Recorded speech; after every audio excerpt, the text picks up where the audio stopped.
na fara. Ki so ni na so ki bani na baki kauna. And it owns the big lord.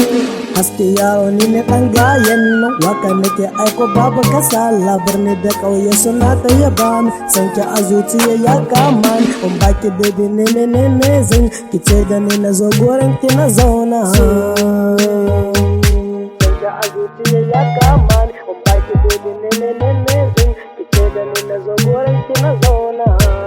Gurin ki na zauna.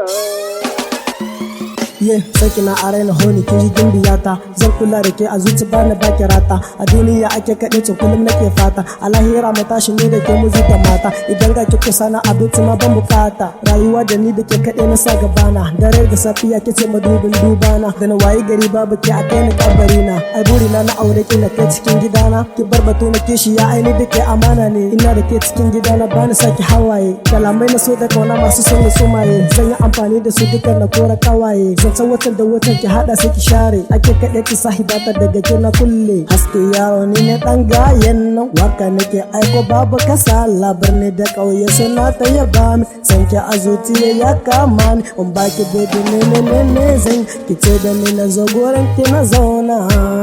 Gurin ki na zauna. San ki a zuciya ya kama ni, in baki baby ne zan, ki ce da ni na zo gurin ki na zauna.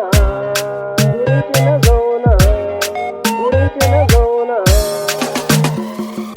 Abokai suna faɗi da ni da ke muna kama, kyawun ado da tsaftar daga ke ai an gama, wallahi ni kan zana biki duk garin da zaki, akan ki zan yi faɗa mutum aljihar da zaki, bana shakkar ki a mata ki ce kasa taro, Firdausu Ummi da Hafsa ai duk fi su wayo. Kina da kirki ilimi ki kin wuce ɗan koyo, ai hankali gare ki, tarbiya gare ki, nutsuwa gare ki, ilimi gare ki, mata suna fakon ki da kin fita su ganki, ke zaki ba su maki, domin su gane gimbiya cike ai ba kamar ki, a kece lamba wani a duniya ana yabanki. Wallahi ina son ki, wallahi ina son ki.